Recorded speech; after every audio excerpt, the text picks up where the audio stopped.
Hey everybody, it's Michael Skeleton here. Today I'm going to be doing an unboxing of the Plum Island Horror. This is a cooperative game for 5 players, maybe 4. Put out by GMT Games, who usually do like more war game type stuff. It was on their P500, recently delivered. And I mean, the first thing that attracted to me is just the art style. I mean, I love this old comic book, campy horror look that it's got going on. So let's take a look at it. The Plum Island Horror. It is a cooperative game, as I said. Let's see, does it show? Okay, 1 to 4 players. Playing time 45 minutes per player, 14 and up. You can play it solo, so that's what definitely interested me. And let's bust this open. In this, you are fighting against horrors, which are coming down a track, trying to invade Plum Island, I guess. And you're trying to fend them off. It's kind of like a States of Siege type game, or tower defense, I guess you would say, where the hordes are coming and you're trying to fend them off and defend the town or city or whatever. So let's take a look inside. Let's open this up. Let's get this thing open, maybe. There we go. All right, and here we go. First thing off, we got the rule book. Interesting. It's not glossy. It's more like, I don't know how to describe it. More like newspapery type. Like in that, looks like it's got some helpful tables on the back. That's always good. It's a pretty chunky rule book. It's got an index in the back. Let's see, we got 31 pages here. Of rules. Let's see if it's got a table of contents, an introduction, game overview. Here we got the components. All right. Very colorful, very nice. Love the look of this. Kind of keeps the same comic book style. You can see like these POW symbols and kind of these frames as if it's in a comic book or something. There we go. There's the board. All right, let's go look at some more here. So we've got the reference guide, Defend and Evacuate the Island. Okay, so this is designed by Herman Lettman with GMT Games producing it. He's the one that did Dawn of the Zeds, if you've ever played that, and I do own it. And this seems like, from the interviews I saw with him, a very similar in what he's trying to accomplish, but simplified. So the one thing I do not like about Dawn of the Zeds is that it's got like 5 levels of difficulty, which in theory sounds great, and you can kind of work up to the full game. But in practice, I'm always coming back to it and feeling like I got to play, difficulty 1 again, and then working my way up through there. And I never, ever have gotten to level 5. It's just complicated. And then looking things up in the rule book, you got to kind of know what level it was introduced at, that type of thing. All right. So this booklet is intended as a reference for all rules queries not answered in the main rule book. This doesn't teach how to play the game. Interesting. It's fairly chunky too. Kind of goes over the components here, special units. Okay, so it's got all the special units. It almost looks like a walkthrough play guide. Round 1, round 2. Okay, reference guide, glossary. Okay. This is pretty long too. Let's see what we got. 35 pages. It's got a glossary. It's got a quick reference on the back. This looks great. This looks like, in combination with the rule book, everything you need to have out to remember how to play. All right, so here we have the factions. This is great. There's lots of asymmetry between the players. So we've got the Greenport Township here, the purple. I think, yeah, the back's just blank. So each faction has, I'm trying to remember here. What do they call it? A compound, 4 units, and a leader, I think. I'm not sure if they're called a leader. Yeah, leader ability. I think they are. And they all kind of have their specialties. So no one faction can do everything, but, you know, in combination, you might be able to get things done. So let's go through them all real quick. We got the Islanders Athletic Club. The orange. This is the horror mutations. These are the bad guys when the horrors get out of control and spawn these bad guys. And what you don't want to see: birds of prey, infected Sasquatch, leper messiahs, most wanted, murder hornets, and wild-eyed rats. All right, we got another faction here, the Plum Island Constabulary. I don't know how to pronounce that. They're the police guys, blue. Then we've got the Pearl Security Services, brown. The National Guard, yellow. NPC units in gray. That one has got kind of an explanation here. And the Neighborhood Watch in green. All right, looking cool. These are fairly flimsy-ish cardboard or, you know, thick paper stock, I guess is what you would call it. Nothing horrible, but... All right, what do we got here? This is very similar quality, but... yeah, this is... So we got the biohazard track. I don't know what they call this. This might just be the game track sideboard, it looks like it's called. But this walks you through all the rounds of the game. 9 rounds. It's got a little cheat sheet there for interpreting the rolls, I think. Or, yeah... It's a cheat sheet for something, so you don't have to calculate every time. Biohazard track, overrun points track, evacuation points track, spaces for all the cubes. Same quality as the faction mats. All right, now we got some VIP civilians. And this also has that quick reference guide that was on the back of one of the books, the second book. On the back of this. That's nice. All right, now we've got punch boards. So it looks like, looks like there's 4 big punch boards and then this one smaller one. I'll just kind of hold this up real quick. There's the front. There's the back. That's number 1. Number 2, all right, we got the Murder of Horrors tokens. These are just the bad guys that kind of stack up and come at you. And the stacks, you know, how many are in a stack is how strong the group is. Here we've got the standees for all the different units, for all the different factions. We've got those mutation horrors down here too. There's the back. Whoop, punching one out already. Looks like they come out quite nicely.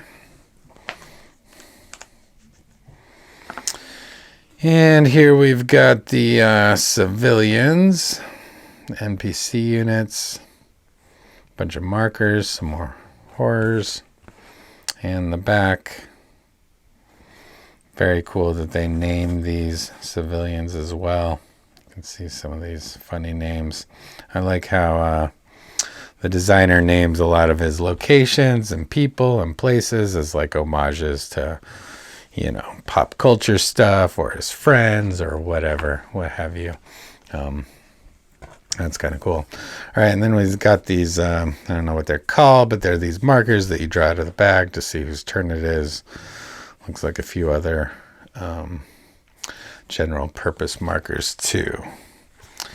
And on the flip side of that one, you've got all the names for what they correspond to. Next up, we do have the game board. This looks pretty big, actually. It's nice thickness. Let's see if we can get it. There's the thickness. It's pretty standard. Oh my gosh, this is huge actually. It's 1, 2, 3, 4, and then in half, so like 8 sections here. I can't even fit it all. Basically from the top of the track, which you saw at first, the horrors spawn and then they come down and they make their way down through, trying to get to the end where you will lose, I'm assuming. Yeah, and you can see all these named locations. This is a nice board. Really like it. Really like the design, the colors, the artwork. Very cool. I got the high school over here. The Pearl Corporation HQ. Sherry's Berries. Town Hall. Fred's Fish Market. Town Dump over here. Very nice. All right, let's get that guy away. And back to the remains in the box. Ooh, I like that insert. That's cool. Not sure how functional it is. It's just a deep well. They give you a bag of bags. Yippee. Got some nice chunky dice. These are almost like an orange more than a brown. These are very similar to the Final Girl size. Those might be exactly that. Love it. Whole bunch of cubes for all the things you're tracking. Biohazard and I think damage and stuff like that. So nothing fancy there, although they are nice and big. Okay, so here we've got the bases to the standees. I do really like actually the standee concept. Let's grab one. So I got that one that popped out on its own. But I know in Dawn of the Zeds were they standees? It's been so long since I played it. I think it was just tokens that you set on the board. So there we go. So we got Dr. R. Winkman, the cleaner. Both sides are the same, I'm assuming. Very easy to stand up and read all the relevant stats from a glance without having to look at the fact sheet, so I like that. Looks like we've got 2 bags here. I think these ones hold the biohazard cubes and such. It definitely had like a clank mechanic where you like put bag cubes in the bag, and the farther you go along, and then you got to pull some out, and if you draw bag cubes, bad things happen. That sort of thing. So that's cool. I like that mechanic. And then this one, I think this one's for the player order. Put everyone's discs in there and draw for player order. So that is all well and good. I do like the feel of these. This one especially feels nice. This one's thicker, but it's got a cool biohazard symbol on it. And yeah, they even got these little cinch things. So yeah, nice. Nice quality there. All right, and then we've got 3 decks of cards and the insert, which I'm digging. Really debating if I play this a lot, getting a custom insert. One that you 3D print. I don't have one myself, but I know people who 3D print, so might go that route if I play it enough. Yeah, and then I'll quickly show the sides here. Looks like they're the same. All right, so we've got the cards. Let's open a pack of these here. All right, first pack of cards we got here are the fate cards. So these kind of tell you each turn you draw one, you figure out, which track you're going to spawn on, which track activates, and also you draw these for various things throughout the game to see like what happens, because they all have numbers, and then maybe an event card happens. So like, instead of rolling a die or something, you kind of draw the next fate card to see what happens. And then there's some especially bad ones, it looks like here. So yeah, kind of a cool concept though, where instead of like rolling a die to see where they spawn or something, you're drawing the next card. All right, next deck of cards looks like the search cards. We just got all sorts of crazy things. We got Calling an Airstrike, the Great Savior, Bellport Yacht Club fleet arrives to help. Wolverines. Fully stocked working refrigerators and staff. I don't even remember what search cards were for, but there's a lot of them. Nice chunk.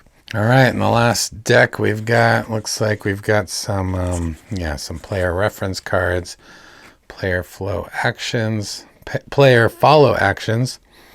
That is the cool thing about this game is a player goes and then other players can follow, but they kind of risk bad events happening, and once an event happens due to the fate deck, then you can't follow anymore. So it's not just like nobody has anything to do on someone else's turn. They can also follow their turn with more simplified actions, I think is what it was. All right, and then we've got a whole bunch of event cards, a nice chunky stack. Hyper horrors, social distancing, the hills have eyes, pearl container split open, there we go. Cascading horrors, swirling horrors, Bigfoot lives, this is the classic, terror deck or whatever, bad things happening to you. And if you're following, you got to draw, see if you get an event. If you do, bad things happen. Nobody else can follow. All right, so that's all the cards. That's everything in the box. Let's get everything back inside and wrap it up real quick.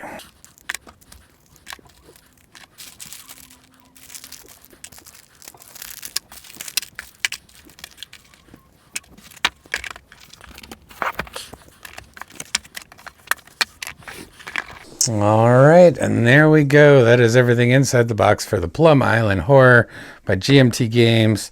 It's recently being delivered. It was on the P500, and now the expansion is actually on the P500 because it did so well. If you don't know what the P500 is, it's kind of a pre-order system that GMT does where you can pre-order the game, you aren't charged, and then once they get enough pre-orders, like 500, then they move the game to design and development, and eventually when the game is produced and ships, that's when cards are charged. So kind of cool and awesome that this did good enough that it's immediately getting an expansion put on there. So yeah, I'm pretty excited about this. Like I said, it's a cooperative. I'm probably playing it solo, but sort of a tower defense States of Siege with lots of different, variable player powers and variable baddies and bad things happening to you. I don't know, just the whole aesthetic of the game looked really cool, and I was really drawn to it.